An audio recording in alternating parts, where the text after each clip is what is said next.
Magandang umaga po sa inyo lahat. Tayo po ay mag-uukol ng panalangin sa oras na ito. Panginoon, kami po ay paspasan ninyo sa aming pagtitipong ito na sana po lahat ng kaisipan ng bawat narito at sa mga darating pa kung meron pang darating ay magkaroon ng kapayapaan sa kanyang damdamin. Ikinagagalak ko po sa oras na ito, Panginoon, na kami po ay nagkasama-sama. Narito po si Dr. Galveston at ang mga taong narito na sumusunod tungkol sa mga mabuting layunin tungkol sa ikabubuti at ikagagaling ng mga taong nangangailangan. Salamat po, Panginoon. Amen. Sige, meron pa ilan pa. May mga idadagdag. Konting bahagi. Alam po ninyo, napakapalad po ng araw na ito. Hindi ko po akalain na dito sa bahay nitong aking kinikilalang kaibigan at parang itunuring ko na rin anak na si Kiko, ay dito kami magkatatagpo at makikita ni Dr. Galvez. Salamat po sa Panginoon at pinagtagpo kami. Pagkat ala po kaming hangarin kung hindi ang tumulong sa mga kapwa namin na nangangailangan tungkol sa mga pangangailangan espiritual at sa kagalingan ng kanilang karamdaman at kagalingan ng kanilang isip tungkol sa ikakapanuto sa ating Panginoon. Hanggang doon po ang aking masasabi. Sana po tayo ay pagpalain ng Panginoon. Salamat. Thank you po. Thank you. At ngayon po, pakinggan naman po natin si Dr. Jaime Galveston. Isang magandang umaga po sa inyo lahat. Welcome to Doctor's Orders. Mga nakikinig po sa akin. Isang magandang at pinagpalang at mabiyayang linggo po sa inyong lahat. Ako po ay una-una nagagalak na napunta rito sa Tatmon, Malabon. Ngayon lang ako napadpad dito. Bihirang-bihira ako mapadpad po ng Malabon. At lagi kong tinatanggap ang kahit anong okasyon. Imbitahin nyo lang ako sa barangay nyo rito sa Malabon para maging familiar ho ako rito. Dahil ito yung lugar ng Maynila na talagang bihirang-bihira ako mabisita. Anyway, ako pa yung nagagawa dahil unang-unang birthday nga ni Kiko at ako'y pumunta rito. At gusto ko rin makita po ang kawang gawa na ginagawa dito sa bandang Malabon.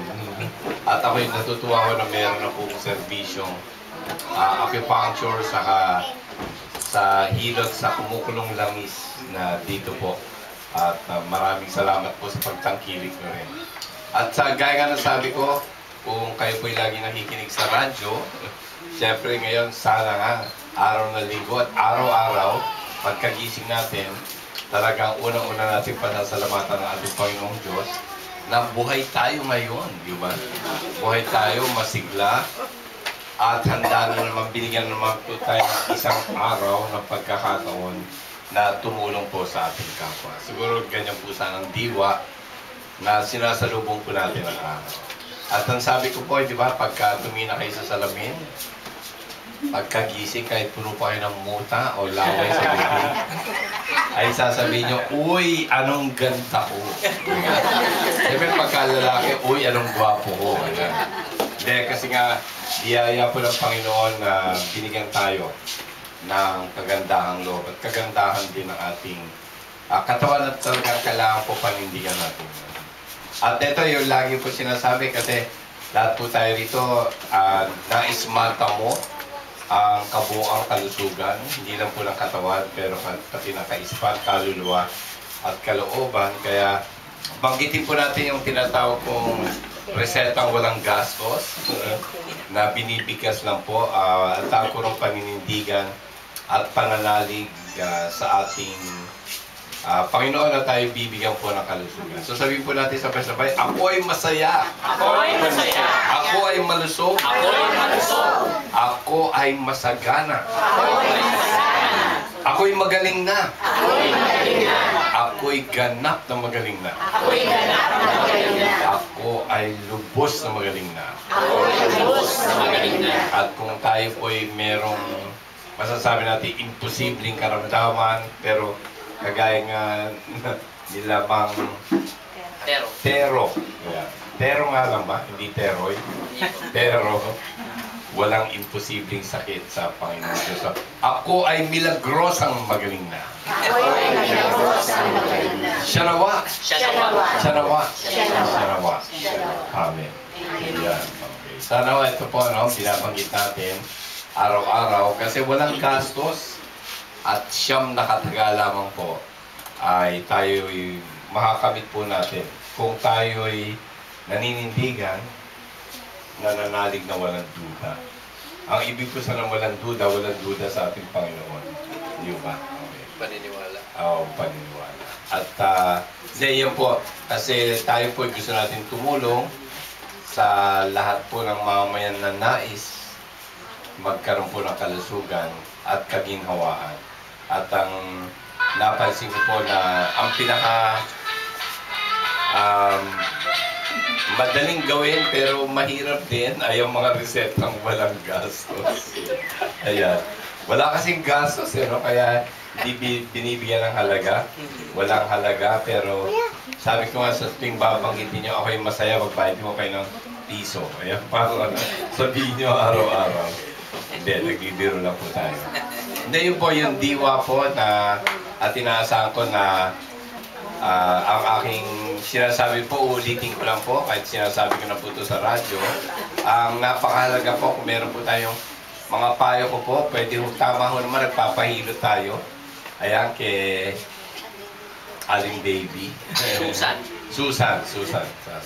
Nasa si Baby? Ayun po, ayun. Ayun, nagtatago. Okay. Nagluluto ng langis. Dinikit na yung langis. At acupuncture at siyempre mamaya po ang kumukulong langis. Ayan. Ay lagi po natin rin, huwag natin kakalimutan ang mahalaga sa kalusugan dahil siya po ay medisina, yung sinasabi kong tulog, di ba? Tulog, o sa English, sleep. Ang tulog po talaga 8 oras ang hinihingi ko na tulog ng ating katawan. Ginawa po ng Diyos ang gabi, ang dilim para tayo po'y magpahinga. Ayan. Kaya ako, sabi ko, ang tunay na tulog na mapangkalusugan ay 8 oras sa dilim. At sana nga po tuloy-tuloy. Alam ko marami po sa atin na bumabangon sa gabi para umihi o kaya pag bumangon na hindi na makatulog. Di ba? Saka hindi po totoo rin na habang tumatanda, hindi na kailangan matulog. Mas kailangan pa matulog para mas lalong gumaling at tumawang. Ayan, ang sabi ko lang po sa mga umiihiw sa gabi at bumabangon ng alas 2, alas 3 ay huwag nang iinom. Hindi po ng tubig mula alas 7 ng gabi. Pag inuuhaw po tayo, magmumog o higop na lang, huwag inom ng isang baso. Nung bata ko tayo, kaya-kaya natin yan, di ba? Ang isang 17 anyos na teenager, na dalaga o binata, kahit isang galon ang inumin bago matulog, di maiihi dahil matibay ang panto. Pero habang tayo tumatanda, siyempre, lumalambot po ang ating mga kalamnan at konting ihi lang ay nauudyok na ho tayong pumunta ng banyo. So, tulog po napakahalaga pero walang bayad, walang gastos, walang gustong matulog. Hindi naman kasi maraming tukso ho ngayon para hindi matulog. Diba? May TV, may internet, may shopping, may sari-sari, may kuryente. Diba? Ayan. Okay, ang pangalawa po lamang maglakad. Ang paglalakad po kasi ay walang gastos.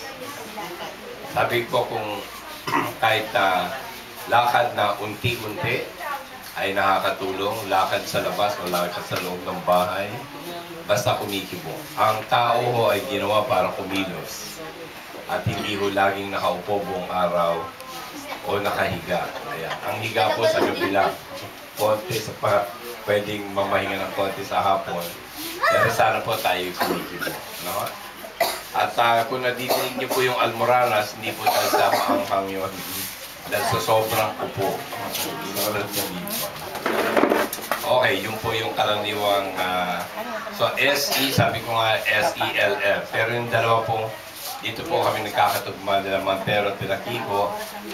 Ako rin po bilang isang manggagamot ay nagbibigay ng halaga sa buong kalusugan natin na tayo po ay magmahal at magpamahal. You have to love and be loved.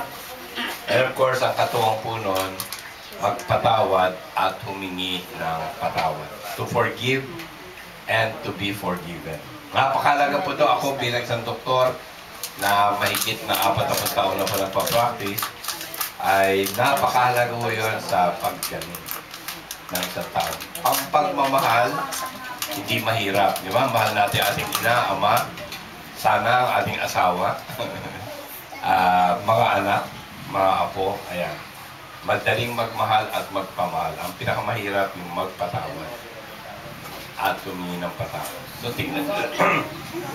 Kung sakali meron rin po kayong kaibigan na hindi gumagaling, ayan, baka may nakadugtong. Ang hirap aminin mo kasi, di ba?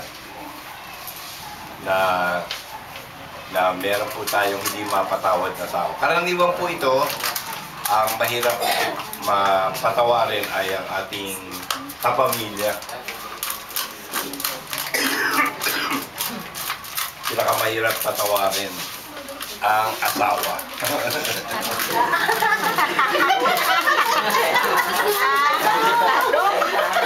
May marami ba tinatawahan?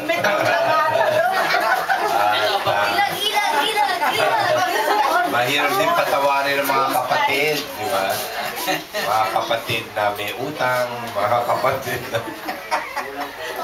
may ginawang di kanais-nais. Ayan. May mga tampon tayo kumisan. Sabi ko nga ulit, lagi nyo nadidig sa akin, hinagpis, himutok, hinaing, hinalakit, di ba? At mga hinayang. Siyempre, sama ng loob at tampo at galit at puot. Ayan. Sana naman buwan, umabot doon sa antungan na yon. Pero gano'n nga po, karaniwan ng mga pasyente kung matagal gumaling, ay may mga tinatagong hinanakit at mga sama ng loob. Madaling sabihin, ang hirap gawin. Ayan. Lagi natin dinadasal at patawarin nyo kami sa aming mga sala, gaya ng pagpagtawad namin sa nagkakasala sa amin. Tapos sasabihin, tinatawad ko na ho, yung walang yung ayot ko. May pahabol siya. Di ba? Yan ang po karaniwan, di ba? Oo. At ang tunay po, ang alam nyo, meron lang, kasi kaya ko ito binibigyan ng malaking halaga dahil marami po akong pasyente talagang kung bakit hindi gumagaling. At marami ng doktor na pinuntahan di pa gumagaling. Gusto ko lang ikwento yung isa, kagaya itong isa ay ubo siya ng ubo, hindi gumagaling. Kahit 6 na buwan na raw, ginawa na ng eksaminasyon, plema, x-ray, MRI, gumasta na ng libo-libo, wala, hindi pa rin makita. Wala namang makita sa baga, walang problema, pero ubo pa rin ang ubo. At pero di sinabi ko, baka may nakatago kayong hinanakit, hinagpis, himutok, hinaing, mga hinayang, walang yang manugang ko yun. Bakit? Ano bang ginawa ng manugang nyo? Taksil sa aking anak. Ayokong makita ang mukha niya. Kaya pala hindi kayo gumagaling. Diba? Kailangan mo patawa. Ay, hindi! Ang tigas, di ba? Okay. Tapos di tinanong ko, yung anak niyo ho, ano ba? Yun na nga. Yung anak ko, pinatawad ng kanya walang yung asawa. Nagalit pa sa anak dahil pinatawad ang asawa. Sabi ko, yung anak niyo, na siya nang nilapastangan, ay napatawad ang kanyang asawa. Kayo pa? No way! Ganyan-ganyan po sa klinik ko. Ako'y naaalis sa kanya, hindi ko siya makalimutan. Dahil galit na galit. Sabi niya, ay, sorry ho, hindi ko kayo magagamot kung hindi nyo nais magsimula sa unang hakbang ng pagpapatawa. Hindi! Sabi niya, bigyan mo ka ng pinakamatapang mong herbal, Dok. Ikaw daw pinakamahusay na herbal medicine, Dok. Oh. Sige, re-resetahan ko kayo, pero pag hindi ko kayo nagpatawad, talagang hindi ko kayo gagawin. So bumalik ng after ng 1 linggo. Hindi ako gawa. Bigyan nyo na ako ng pinakamatapang na synthetic. Kailangan ko kasi magpatawad. Hindi! Dito na naman. Mga patigas po. Sabi ko, ano ba ginagawa nyo sa buhay? Ako po'y nag-ayos ng altar sa simbahan.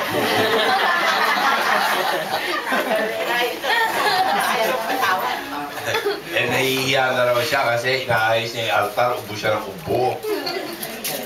Baka daw pati yung pare mahawa sa ubo niya. Ano ba sinasabi ng inyong relihiyon? Di ba magpatawad ng 7 at 7 times 7 times 77? Ano yun? Hindi, gusto ko lang po ikwento to para kung sakali man po. Kasi kahit lahat po tayo ay maaring maging manggagamot. Lalo na kung sa damdamin, sa puso, sa kaluluwa. Tayo rin po bilang mga kaibigan, kamag-anak, ay matutulungan natin po ang ating kapwa. Ano po? Yung sariling angkin nating unang makinig sa ating kapwa, sa kanilang suliranin. Pangalawa, unawain sila sa kanilang kalagayan at tingnan kung paano natin matutulungan. Ang sinasabi ko lagi na lahat po tayo may kapangyarihan magpagaling at hindi lang po dapat umaasa sa doktor. Ako po, ang paniniwala ko, kalusugan sa kamay ng mga mamamayan. Hindi lang po aking layunin, kaya ako'y nagpupunta naman rin dito at nakikita nyo na yung po walang pagod na nagbibigay po ng mga makapangyarihang sarili para sa kalusugan. So yun na lang po, pag sinabi nyo si nanay ay magaling na, si nanay ay ganap na magaling na, nakatulong na ho kayo noon sa pagpapagaling. Kasi kung sino man ang inyong kaibigan, kamag-anak na nais nyo pong gumanda ang kanilang kalagayan ng katawan, kaluluwa at kaloob. At maraming salamat sa pagtangkilik nyo rito at dapat may premyo rito, merong taga Santa Ana. Wow, ang layo naman, Santa Ana, Manila. Nasaan na si Ma'am? Cavite, sir. Meron taga Cavite pa. Ayan. Sige, palayuan. Ito, taga Bulacan. Taga Bulacan. Oh, dahil nga po sa nadidinig nyo rin po sa radyo at gano'n na nga po, maraming salamat dito. Makikita nyo kahit sabihin natin napakapayak at napakasimple pero punong umaapaw naman po ng pagmamahal, pagbibigayan at pag-unawa sa kapwa. Sana yun po ang ating dalhin. Ano po? Okay. Ako po ay nagpapasalamat din sa pagkakataong itong makapunta rito at makipagdiwang sa kaarawan ni Kiko. Ipagdasal rin po natin siya. Kahit lahat po tayong tumutulong rin sa kapwa ay kailangan pa rin mo ng karagdagang biyaya para sa ating lahat. Mabuhay po kayong lahat at isang magandang linggo at isang buong linggo pa hong darating na puno ng biyaya, ng kaligayahan, kalusugan at kasagaran. Thank you po. Maraming salamat. Ayan. Maraming salamat po, no? Pasensya na po kayo, pinutol natin ang acupuncture. Magpapatuloy pa rin po tayo sa pag-acupuncture yan. Ayun, mamaya po, yung misis ko, yung asawa ko ho, si Quincy, magpapamigay ho siya ng isang pirasong papel.